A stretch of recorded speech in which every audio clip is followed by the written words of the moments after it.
Apa kabar anak-anak? Sudah siap belajar matematika hari ini? Di video kali ini, kita akan belajar materi matematika kelas 7 semester 1, yaitu tentang persamaan linear satu variabel, atau yang sering disingkat dengan PLSV. Nah, sebelum kita membahas apa itu PLSV, kakak ingin menjelaskan terlebih dahulu tentang kalimat tertutup dan kalimat terbuka. Nah, apa perbedaan kedua kalimat ini? Kalimat tertutup atau pernyataan adalah kalimat yang sudah jelas kebenarannya. Jadi, dari kalimat tersebut, kita bisa membedakan apakah kalimat itu benar atau salah. Contoh, 2 kali 3 sama dengan 6. Nah, ini adalah kalimat tertutup. Kenapa? Karena kita sudah bisa memastikan apakah 2 kali 3 itu benar 6 atau bukan. Benar ya? Jadi, 2 kali 3 sama dengan 6 merupakan pernyataan atau kalimat tertutup yang bernilai benar. Kemudian contoh yang kedua, 3 pangkat 2 sama dengan 6. Nah, ini juga pernyataan. 3 pangkat 2 apakah benar 6? Salah ya. 3 pangkat 2 harusnya 9. Karena 3 pangkat 2 itu artinya 3 kali 3. Jadi, ini adalah pernyataan yang salah. Contoh berikutnya, Jakarta adalah ibu kota negara Indonesia. Ini juga kalimat tertutup ya, karena kalimat ini sudah bisa kita pastikan apakah dia benar atau salah. Jadi, Jakarta adalah ibu kota negara Indonesia merupakan pernyataan yang benar. Oke, contoh satu lagi. Batam adalah ibu kota Provinsi Riau. Nah, kalimat ini juga termasuk kalimat tertutup atau pernyataan ya, karena kita bisa memastikan bahwa kalimat ini bernilai salah. Oke, lanjut. Sekarang apa yang dimaksud dengan kalimat terbuka? Kalimat terbuka adalah kalimat yang belum dapat dipastikan kebenarannya. Contoh, 7 ditambah Y sama dengan 9. Nah, karena Y-nya kita belum tahu berapa, berarti kita nggak bisa memastikan bahwa 7 tambah Y itu bernilai benar atau salah. Makanya disebut dengan kalimat terbuka. Contoh yang lain adalah P ditambah 3 sama dengan 8. Ini juga kalimat terbuka ya, karena P kita tidak tahu nilainya berapa, jadi kita tidak bisa memastikan bahwa P tambah 3 itu adalah 8 atau bukan. Kemudian contoh satu lagi, misal X adalah bilangan prima. Karena nilai X-nya belum kita ketahui, berarti kita juga belum bisa memastikan apakah X itu bilangan prima atau bukan. Jadi, dia juga termasuk kalimat terbuka. Paham ya? Sekarang kita lanjut membahas tentang persamaan linear satu variabel. Persamaan linear satu variabel atau PLSV adalah kalimat terbuka yang memiliki satu jenis variabel berpangkat 1 dan memiliki tanda persamaan atau sama dengan. Contoh, 5 dikurang Y sama dengan 3. Ini adalah kalimat terbuka karena kita tidak bisa memastikan apakah bernilai benar atau salah. Kemudian memiliki satu jenis variabel berpangkat 1, yaitu Y, lalu memiliki tanda sama dengan. Jadi ini adalah PLSV. Contoh yang lain, 3A tambah 1 sama dengan 25. Ini adalah kalimat terbuka, memiliki satu jenis variabel berpangkat 1 yaitu A, kemudian memiliki tanda sama dengan. Nah, di sini kakak ada beberapa contoh. Coba tentukan mana yang termasuk PLSV dan mana yang bukan. Kita lihat contoh yang pertama, 2X dikurang 3 sama dengan 9. Di sini ada satu variabel yang berpangkat 1, kemudian ada tanda sama dengan. Berarti ini termasuk persamaan linear satu variabel. Kemudian contoh yang kedua, 5x kuadrat ditambah 3 sama dengan 1. Perhatikan, variabelnya adalah x pangkat 2. Nah, karena ini berpangkat 2, berarti bukan termasuk persamaan linear satu variabel. Karena kalau persamaan linear, pangkatnya harus 1. Jadi ini bukan PLSV ya. Lanjut lagi, contoh yang ketiga, x tambah y sama dengan 2. Nah, apakah ini termasuk PLSV atau bukan? Bukan ya. Karena dia mengandung 2 variabel, bukan 1. Jadi, tidak termasuk PLSV. Kemudian yang contoh keempat, X dikurang 5. Ini variabelnya 1 dan berpangkat 1. Tapi Masalahnya adalah tidak ada tanda sama dengan. Berarti ini juga bukan termasuk PLSV. Oke, paham ya? Sekarang kita lanjut lagi membahas tentang cara penyelesaian persamaan linear satu variabel. Penyelesaian PLSV adalah mencari atau menentukan nilai variabel sehingga menjadi pernyataan yang benar.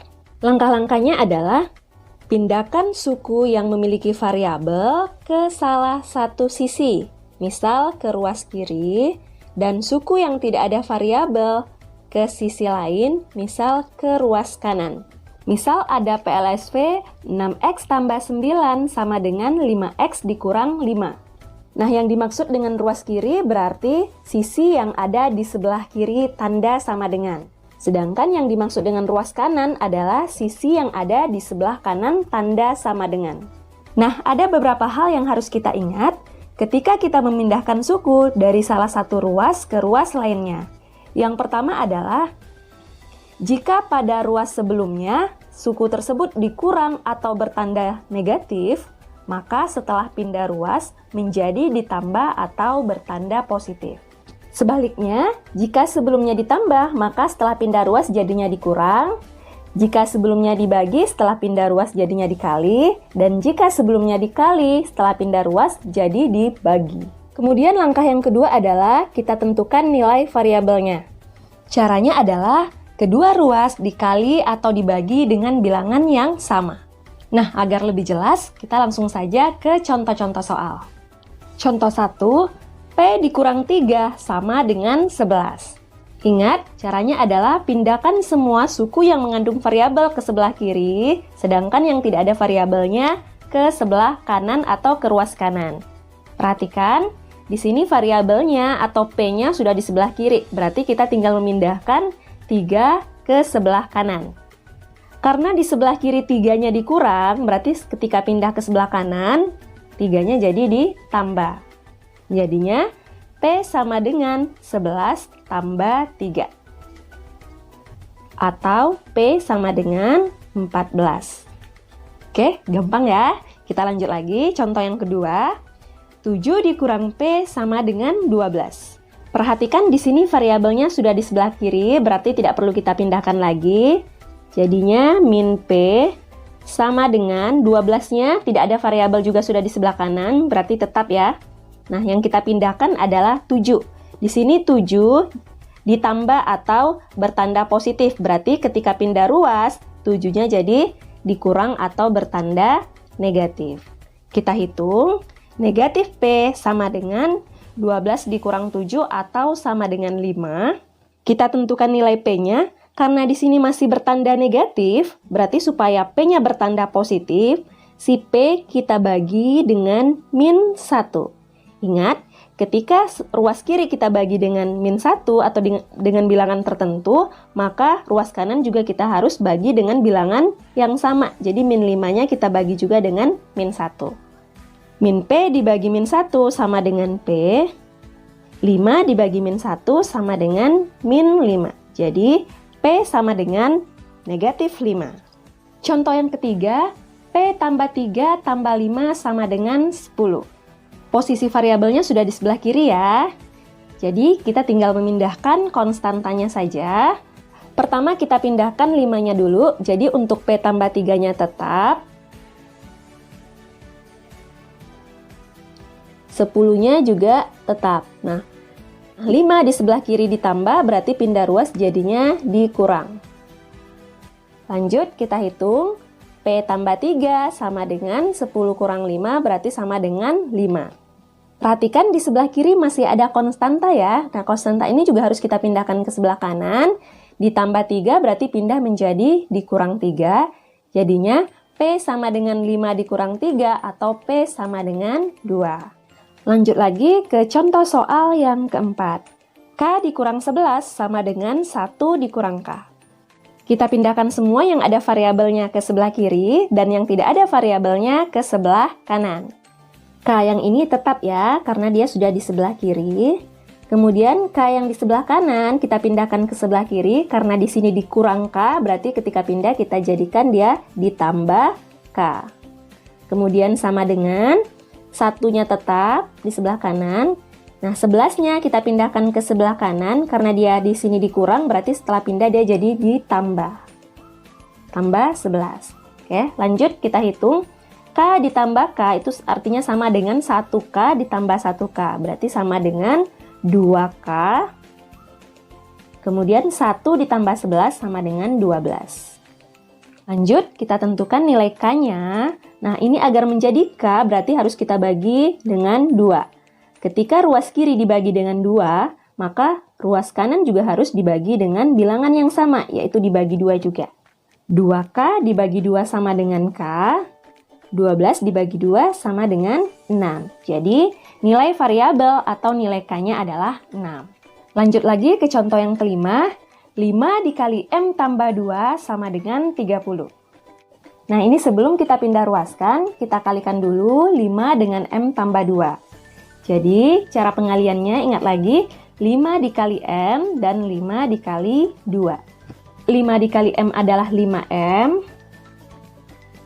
5 dikali 2 adalah positif 10. Sama dengan 30. Sekarang kita pindah ruaskan. Karena suku yang mengandung variabelnya sudah di sebelah kiri, yaitu 5M, berarti ini tetap nggak usah dipindahkan lagi. Konstanta 30-nya juga sudah di sebelah kanan, berarti tetap tidak usah dipindahkan lagi. Jadi yang kita pindahkan adalah 10 yang ada di ruas kiri, kita pindahkan ke ruas kanan.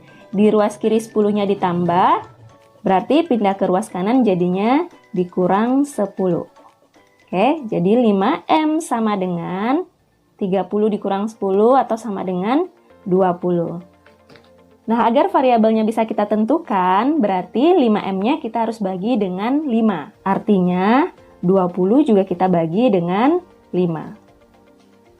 5M dibagi 5 sama dengan M, 20 dibagi 5 sama dengan 4. Jadi, nilai M-nya adalah 4.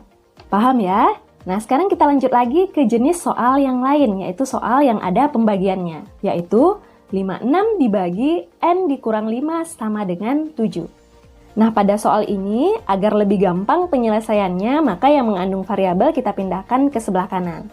Perhatikan, di sini ada N dikurang 5. Operasi hitungnya adalah dibagi, berarti ini kita pindahkan jadinya dikali.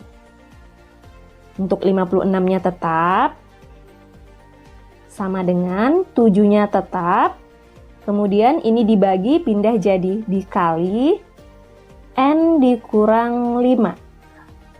Seperti itu ya. Nah, kita kalikan dulu. 7 dikali N, kemudian 7 dikali negatif 5. Persamaannya menjadi 56 sama dengan 7 dikali N 7N. 7 dikali negatif 5 adalah negatif 35. Lanjut lagi. Negatif 35-nya kita pindahkan ke ruas kiri. Sedangkan 56-nya tetap, jadinya 56 ditambah 35 sama dengan 7N. Kita jumlahkan 56 tambah 35, 91 sama dengan 7N. Agar bisa menentukan N-nya, berarti kedua ruas harus kita bagi dengan angka 7. Jadi 7N dibagi 7, maka 91 juga harus dibagi 7. 91 dibagi 7 sama dengan 13, 7N dibagi 7 sama dengan N. Jadi 13 sama dengan N, atau kalau kita balik N sama dengan 13. Bisa dipahami ya? Lanjut lagi soal yang ketujuh. 2M dikurang 1 dibagi 3 sama dengan 5. Nah, jika soalnya seperti ini, kita usahakan yang ada variabelnya di sebelah atau di ruas kiri. Jadi yang pindah adalah si 3-nya. 2M kurang 1-nya tetap, 5-nya tetap, 3-nya pindah, karena di sebelah kiri dia dibagi 3, berarti di sebelah kanan jadinya dikali 3. Lanjut, 2M dikurang 1 sama dengan 15. Sekarang kita pindahkan negatif 1-nya. Jadi 2M-nya tetap, 15-nya tetap. Negatif 1 dikurang 1 pindah menjadi positif 1 atau ditambah 1. Kemudian kita hitung 2M sama dengan 15 tambah 1 adalah 16. Kemudian kita cari nilai M-nya. Nah, agar ini menjadi M saja, berarti harus kita bagi dengan 2. Ketika ruas kiri dibagi 2, maka ruas kanan juga harus dibagi 2. 2M dibagi 2 sama dengan M. Kemudian 16 dibagi 2 sama dengan 8. Jadi, nilai variabel atau nilai M-nya adalah 8. Oke, contoh soal berikutnya. 2 dikali 3X tambah 5 dikurang 2 dikali 7X dikurang 3 sama dengan X tambah 7. Nah, ini sebelum kita pindah ruaskan, kita kalikan dulu ya. 2 dikali 3X tambah 5 dan negatif 2 dikali 7X dikurang 3. 2 dikali 3X adalah 6X. 2 dikali positif 5 adalah positif 10. Negatif 2 dikali 7X, negatif 14X. Kemudian negatif 2 dikali negatif 3, positif 6. Sama dengan X tambah 7. Nah, sekarang kita pindahkan semua yang ada variabelnya ke sebelah kiri atau ke ruas kiri. Sedangkan yang tidak ada variabelnya, kita pindahkan ke ruas kanan. 6X sudah di sebelah kiri, berarti tetap. Kita lihat lagi yang ada variabelnya, negatif 14X, juga tetap ya karena sudah di sebelah kiri. Kemudian X ini di sebelah kanan, di ruas kanan, jadi kita pindahkan ke sebelah kiri. Karena di ruas kanan tandanya positif, berarti di ruas kiri tandanya jadi negatif. Negatif X. Sama dengan, habis ya yang ada variabelnya. Kemudian yang tidak ada variabel atau konstanta kita pindahkan ke ruas kanan. Positif 7 sudah di ruas kanan. Untuk di awal positif tidak perlu ditulis ya. Kemudian positif 10 di ruas kiri kita pindahkan ke ruas kanan jadinya negatif 10. Positif 6 di ruas kiri kita pindahkan ke ruas kanan jadinya negatif 6. Sekarang tinggal kita hitung ya. 6X dikurang 14X sama dengan negatif 8X. Oke, dikurang X-nya tetap kita tulis. Kemudian untuk yang di ruas kanan, 7 dikurang 10 adalah negatif 3. Kemudian negatif 6. Kita hitung lagi, min 8X dikurang X atau min 8X dikurang 1X itu sama dengan min 9X. Sama dengan min 3 min 6, yaitu min 9. Agar ini menjadi X saja, berarti min 9X-nya harus kita bagi dengan min 9. Berarti di ruas kanan juga kita bagi dengan min 9. Min 9X dibagi min 9 sama dengan X. Kemudian min 9 dibagi min 9 sama dengan 1. Berarti nilai X-nya adalah 1. Kemudian contoh soal yang berikutnya. 2X tambah 3 per 5 sama dengan X kurang 1 per 3. Cara penyelesaiannya adalah pertama, 5 kita pindahkan ke ruas kanan, 3 kita pindahkan ke ruas kiri. Perhatikan, 5 di ruas kiri dibagi, per ini kan sama dengan dibagi, berarti pindah ke ruas kanan jadinya dikali. Nah, untuk 2X tambah 3-nya tetap ya. 2X tambah 3-nya tetap. 3 pindah ke ruas kiri, 3 di ruas kanan dibagi, pindah ke ruas kanan jadinya dikali, jadi kali 3. Kalinya kita buat tanda titik saja untuk membedakannya dengan X ya. Kemudian sama dengan X dikurang 1-nya tetap, 5 tadi pindah jadi dikali ya, kali 5. Sebelum kita pindah ruaskan lagi, kita kalikan dulu. 2X dikali 3 sama dengan 6X. 3 dikali 3 sama dengan positif 9. Sama dengan X dikali 5, 5X.